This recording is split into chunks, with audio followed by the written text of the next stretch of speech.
have you heard, are you considering, is there a possibility down the road of a Vectrex reproduction at the original size? We know the Mini is half size. Is that something that you're considering at all down the road? That's an excellent question, John, and I've been asked for this for. This video brought to you in part by Tommy in the Order of Cosmic Champions. This exciting and heartwarming coming-of-age Gen X novel is available now. Check the link for more info. Hey there, welcome back to GenXGrownUp. I'm John, I am a GenXGrownUp. Thank you for taking time to click on this video, and I knew you were going to click on it because it's about that Vectrex Mini that we talked about a couple of weeks ago. We saw it revealed 2 weeks back in the Gamescom in Germany, and I shared with you the news and my speculation about what it might be, and you had lots and lots of questions that I couldn't answer, and I said, well, I find out more. I'll try to find out more. Well, luckily, I have the authority to help us find out more. I want to introduce you to David Oghia, the lead manager for the Vectrex project, all the way over in France. We're 6 hours apart. David, thank you for carving out time to sit down and talk with me today about this exciting new project. Thank you very much, John. I'm very pleased to be there, and I wish I could be with you in USA, but sadly I'm in Paris. It's not so bad. Yeah. Well, I know we're going to get together a little while. We'll talk about that a little bit later in this discussion. But the first things first, I didn't see this coming. It kind of came out of left field. Yeah, there's the trend with all these minis and things like that. But Vectrex is one of those little, like if you know it, you love it. And most people just don't know about it. But again, it's a really novel thing that kind of came and went right at around the time of the video game crash here in North America. So what's your interest? What inspired you to want to pursue this kind of project with the Vectrex? John, I'm an old guy. Guilty. older every day. So I'm into retro gaming since many years. I think I'm collecting computers and consoles since 30 years now. So anyway, of course, I saw the Vectrex back then in 83 in France when I was really young. And I was amazed by the quality of this mini console because it was a mini arcade console. So it was really great, and I loved it. But it was too expensive. So expensive. I think it was close to $200 for you at that time. So it's around the price. Yeah, that's all right. It's close to the price of a PS5 Pro now. So I love the Vectrex, and I love when it works because on my four Vectrex that I've got home, I've got only 2 that still works because it's a 42 years old console. So it's very old. And when the Mini start to come out, like the NES or the Super NES or the PS1 and the Sega CD and the Egret 2 and the Neo Geo and many minis. Right. Yeah, I bought them all. I love it. And I bought some mini arcade games like Dragon's Lair or I don't remember each one because I got 4 or 5 of it. So when I met Julien, that is another French guy who owns the Vectrex brand. He talked to me about that, and I said to him, "Yeah, we have to do a mini. It's just a great idea to have all these consoles in mini format." So I thought very very quickly of doing a mini, and Vectrex was one of this project. And after 3 years now, it's coming to life really. So I'm very very happy. So a 3-year passion project in the making that we're just now seeing the leading edge of that you've been toiling away on for some time. Yeah. 3 years. When I went to, when one of these guys from the Vectrex fan units group invite me to come to the Gamescom on his booth. It was René. Thanks, René, if you see that. He welcomes us on his booth on retro part on the Gamescom. It was huge part. It was amazing, and people became mad about the Vectrex Mini. So, wow. Yeah. So here you were invited to Gamescom. You brought this project you've been working on for years. Yeah. You set it up. You got a few of them. You got some original ones. You got the minis. Yeah. Can you describe what the reaction was like as people came up to your booth and saw this? So I was so happy to show it for the first time to the public, and it didn't stop. It didn't stop. Every minute, people came from everywhere, mainly for Germany because it was in Cologne, so it's German people, but from everywhere. Japan, USA, of course, England, everybody came on the booth. And many people told me, wow, it's the best thing I saw on Gamescom. Okay, thanks very much. And also what I was very happy because a lot of people that knew the Vectrex and saw the original one and they saw the mini just right on the side and they said, okay, your idea of using an OLED screen or an AMOLED screen, it works. It works. It's not the same. It's not as good as the big one. It's a little bit different, but it's I don't know the expression in English, but it does the trick. Right. There it is. You found the expression. Does the trick. Okay. So exactly. Let's talk about the screen. I posted that video a couple of weeks ago, which you saw. It's how we connected. You said, John, I saw this video. A lot of people saw it. They were very enthusiastic about it. There was also a lot, I will say it was very divisive. It was either how can I give them my money right now? And are you kidding me? It's not a vector screen, right? It's not a CRT. Some folks were adamant that if it's not a CRT, it's not a Vectrex, burn this thing in a dumpster. It should not happen. So now I've not had a chance to sit and look at one in person, right? I've seen it through video. You and will. On the screen. You will. We'll talk. I know we'll talk more about that in a bit. Talk to me about, and I have my suspicions, but can you talk to me about your choice? Again, I think I know why. Why did you go? What is the screen you're using? Tell me a little bit about it. And why did you choose to go with this sort of screen over just sourcing a vector screen? Haha, right? Oh, well, there is no way to have a CRT screen now. It's not possible. There is no manufacturer anymore. There is very few manufacturers that does CRT screen for the army and very science projects and things. Very, very few production. It costs a lot of money. So no way to have a CRT screen now. Okay. Yeah. So we'll try several different 5-inch screen like LCD, OLED, AMOLED, QLED. I think this one is a QLED. In fact, we tried the emulation through a PC, through Raspberry Pi, Raspberry Pi 320, every Raspberry Pi, and we find out that on a 5-inch screen, the result of the emulation is really okay. And okay, it's never going to be as good as the original, and it can't be anymore for the moment. But I like the idea of the mini because it's so cute. Look at this. It's really cute. And well, I want to reach to the camera and grab it. I want to touch it. Yeah. Yeah, you can. Cool. You can have it on your desk. You can play. Yeah. And a lot of people ask me for the remote control and said by seeing the photos that it looks really small. And in fact, I want to say that it's really easy to use because, as you can see, my finger can go on the four buttons without any problem. It's really easy to use, and it fits really well in the hand. So the original one is very big. You have to put it on the table and use it as a controller, like an arcade controller. It's difficult to have it in hand. But instead of this, the mini one is not so small, and it's very easy to click on the button and to use it. It looks about the size of like an NES gamepad or so. It's a little just to my bit eye. smaller. A little smaller? Yeah. Yeah, because you have a SNES there we go. gamepad, and you have the mini. But it's not so small, really.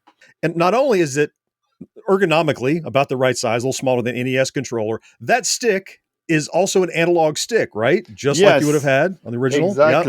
Exactly. Yep. I use a drone stick to do the same stick. Yeah. We've miniaturized this. We've taken a screen that's not the CRT, but replicated the same experience using a CRT. We've taken a controller that's not the same controller, but given you the same experience and functionality you had in the smaller controller. So you're going to have the same functions. Not worried about that. That's good. Yeah, because I've seen people take the Atari 5200 has a similar problem. It had an analog control, and most 5200 emulators, they just have digital controls, and therefore you can't take advantage of velocity and odd directions in there. So you've covered that. And you touched on those overlays too. You just showed me that one overlay. That was something I wasn't sure of, whether that was going to be in software, whether it was going to be physical. And you've in fact created overlays for all the games, and they're going to be included in the bundle you pick up. I did that myself. Look at all that. With my little hands. So deal me in. You got a whole deck of them there. I'm not going to create all the overlays for all the Vectrex Mini myself. It's going to be too long. But and in fact, we are missing something on the overlays I did. You see, let me show you the original one. Oh, this is the original overlay for Mindstorm. Look at that monster. Yep. Yeah. And this is for the Vectrex Mini. As you can see, the ratio is a little bit different.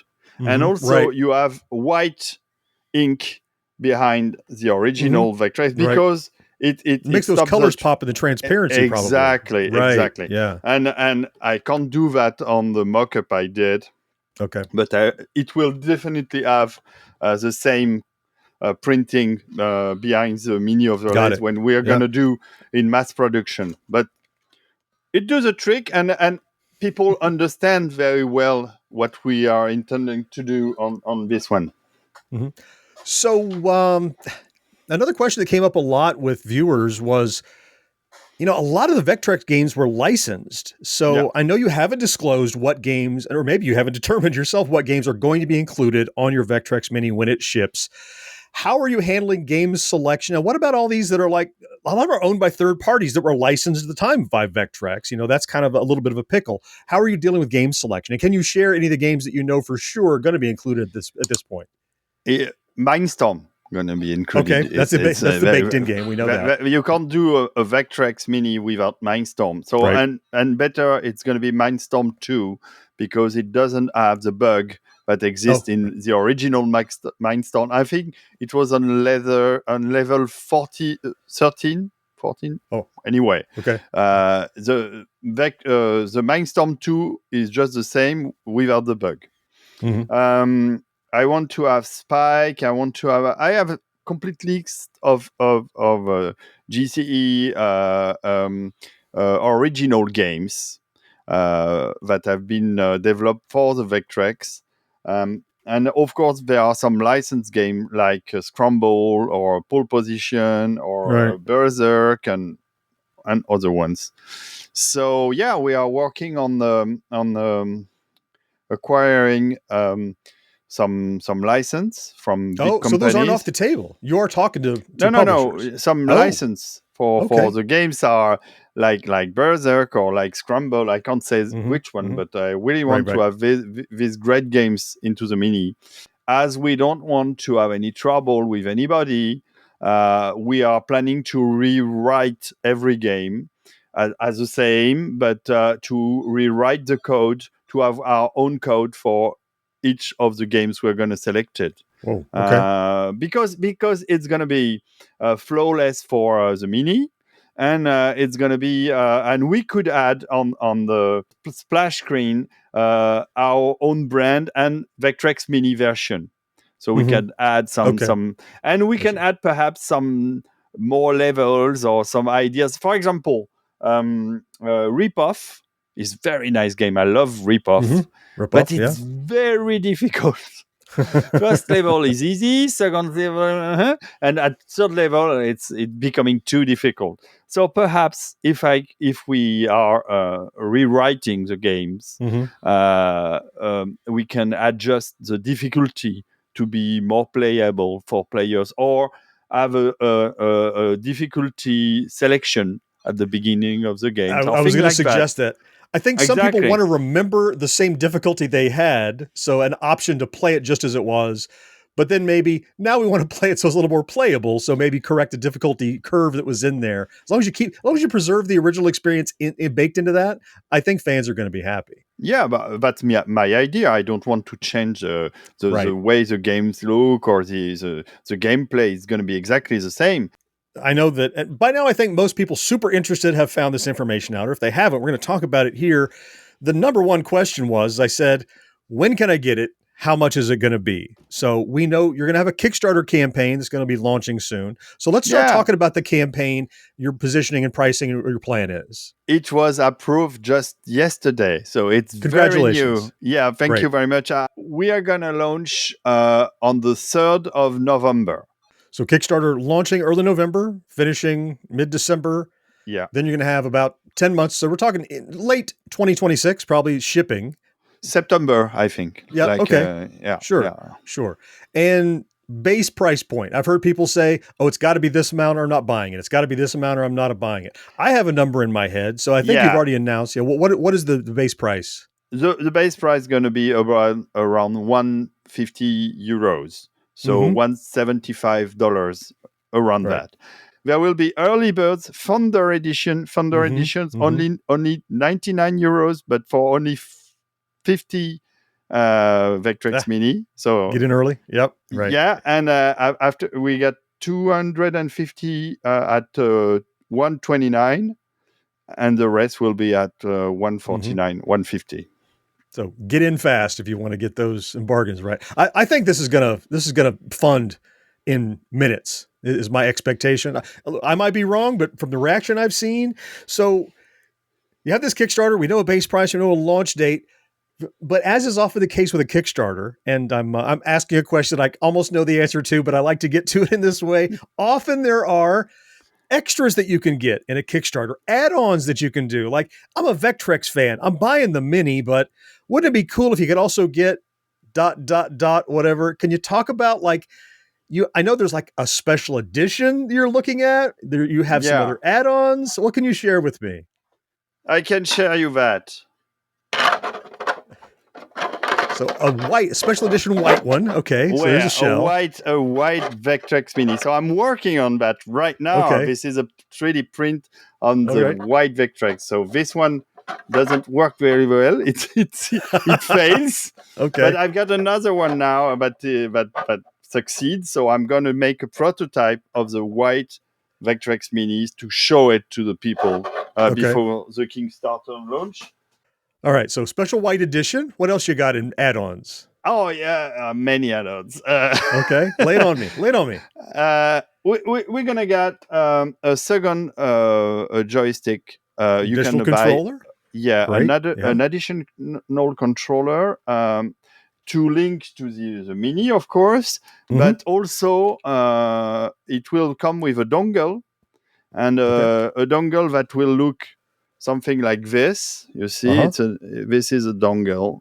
Is that a dongle to plug into an original Vectrex so you can use this new controller with it? You get it, John. That's the idea. So people who has issues with their original controller because it's very fragile, they can use this dongle and synchronize it with the original Vectrex Mini Bluetooth controller. Yeah, what other add-ons are going to be possible at the time of release? We're gonna make a book on the Vectrex. And a coffee table book, right? Exactly. Yeah, because I'm going to put this image up on the screen while we're talking about it. Yeah. So you shared with me this. So this is something you mentioned earlier in the interview when we're speaking that you've already done books based on your other projects and your podcast. Oh, yeah. So you're already an author and publisher. Yeah, I was a publisher for more than 20 years, so I know how to make books, no problem. And as we collected so many documentation, photos, incredible stuff on the Vectrex since years I'm working on this project, I thought it would be a good idea to make a book.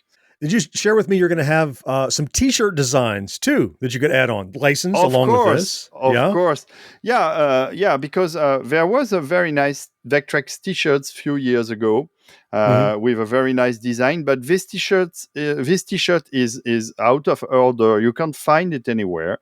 So we want to do it again. We're going to print it again. But we have other model. A superhero, Vectrex superhero model. Awesome. Yeah. And of course, we love Mindstorm. That is the iconic game of Vectrex. So I made a T-shirt on Mindstorm.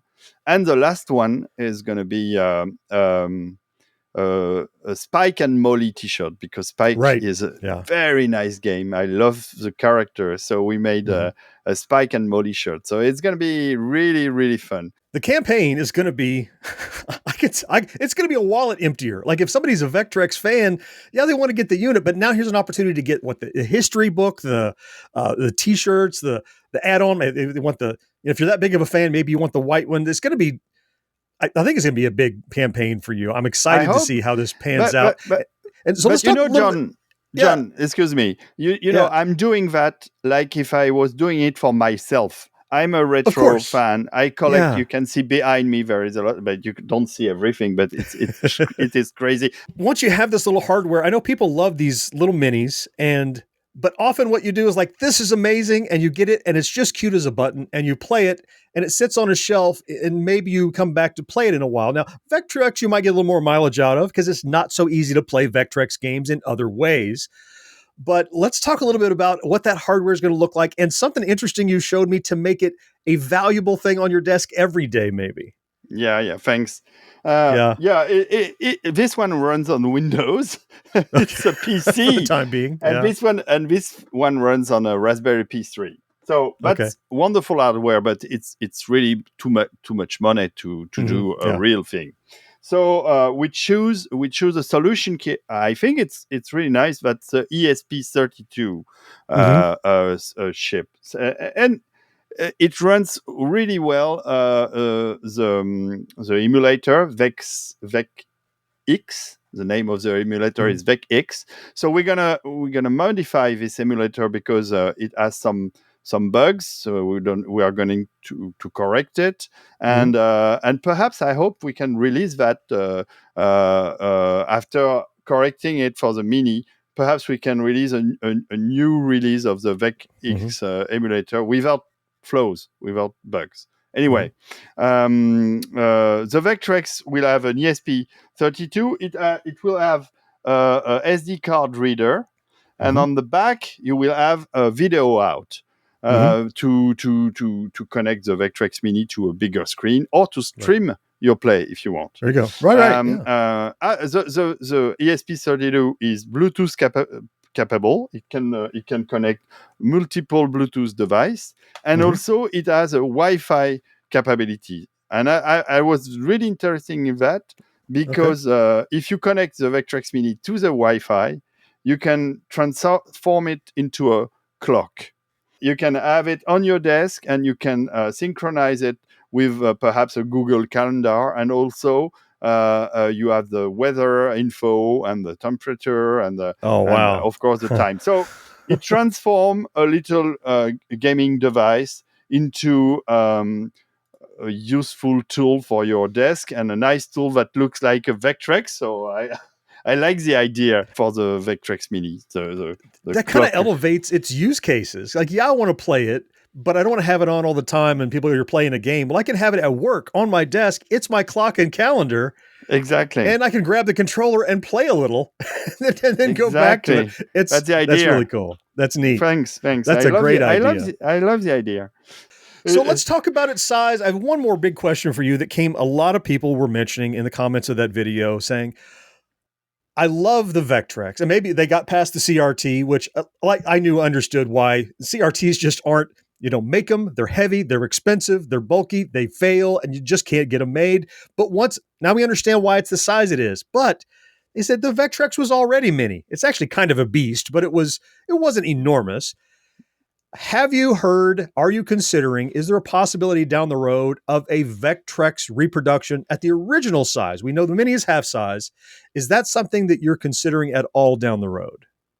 That's an excellent question, John. And I've been asked for this if I have $1 at each time I've been asked this question at Gamescom, I can finance the Vectrex Mini already. No need for a Kickstarter now.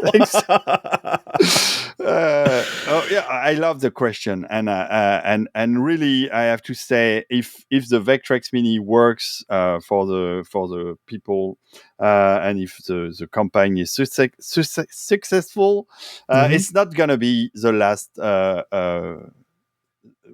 It's not gonna be a one shot. I want to do more Vectrex Mini. Okay. Because I love the concept. So making more products around the Mini, we could add more capabilities, like the possibility to read the original cartridge, for example, right. and having a bigger screen. Like it's a 5-inch, why not a 7-inch, and full size. Why not the original size? The message I'm getting is that this Vectrex Mini, this campaign, this product is not the end of a process. This is almost it's the first stepping stone in this process that you'd like to see more. It's going to depend upon interest. And I see the big one would not have been the entry point. You have to first prove interest and prove it's viable in order to reach out to licensors, to reach out to manufacturers. They don't want to print 30. They want to print 30,000. They don't, you work with people. I get that.